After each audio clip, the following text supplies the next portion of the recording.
is that kind of what you do? If it's hot, if you try to make it cold. But basically, so being a medical intuitive, all I got to do is get into your energy field, and I can see in my mind what's wrong. I'll be able to see where the inflammation is. I'll be able to see if there's a fracture. I'll be able to see if there's any, anything. So basically, when it comes to that, it's if I feel that there's nerve damage in, say, your left bottom foot, that's where I will send the warm energy, and I will actually visualize 1, 2, hot energy, cold energy.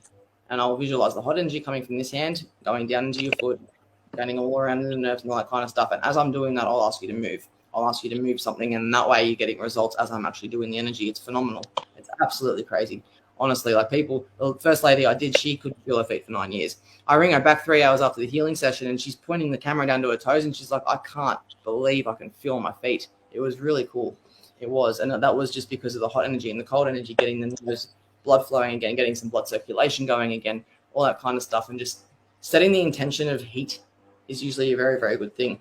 When there's inflammation, however, on the other hand, inflammation is where you can use the cool energy to bring down the inflammation. You can bring down, if you've got like an egg somewhere and that's inflammation, or you've got an infection somewhere. I actually have tried to perform Reiki on myself, but I'm too impatient when it comes to myself, because if I need pain, I'm in pain. But if I could, I could. But yeah, when it comes to inflammation, that's where the cool energy is. But it's good for me. So like if I'm about to heal somebody with pain, it's like I get an electric sound in my mind. It's like a big like electric shock, and I see a lightning bolt in my mind, and that's kind of when I know I'm good to go. It's weird to explain. Interesting.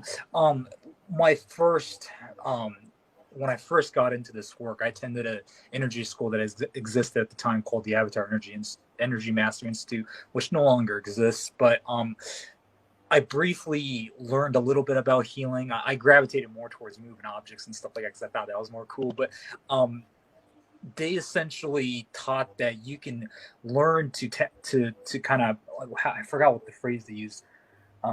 They called it sensory overlap, I believe. You basically overlap your energy with your person that you're trying to heal. You try to like identify where the pain is or the injury is or whatever, and then you essentially just since you're feeling that energy, and that's you basically, because we're all one, you can essentially remove that out of you, and that person's ailment, injury, and whatnot can also be removed as well. Is that kind of what you do? I physically visualize me drawing paint out of them. So if I'm like, imagination, it's not even your imagination, it's your third eye, but visualization is everything when it comes to healing, telekinesis, and pyrokinesis. Anything when it comes to moving, healing, energy, it's all about the mind. When people say, imagine a white light going down or something like that, you do it, because that's what's going to get you the result. When it comes to, when it comes to being able to actually heal and move yourself away from that, I physically can feel myself pulling the pain out, and I imagine it as like a black smoke as I'm pulling the pain out, and I can feel this dense, sticky energy in my hand while I'm doing it. It's really bad. And then when my partner had a cold, I'm literally just trying to give him a bit of a healing session on his head. I could feel how like sick he was, like just how congested he was, because it was like energetically sticky, if that makes sense. Mm-hmm. So it's like my body can pick up on exactly what's wrong, and before I even tell them what's wrong, I'm just drawn to that area of their body. Interesting. So this, or I can't point to him. It's bad, isn't it? Yeah. Yeah. Hold on.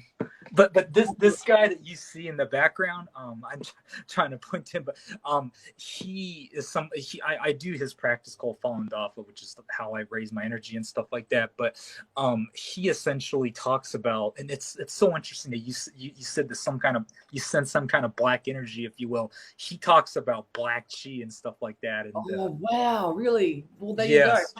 Yeah. Yes, I find that really interesting that you said like dark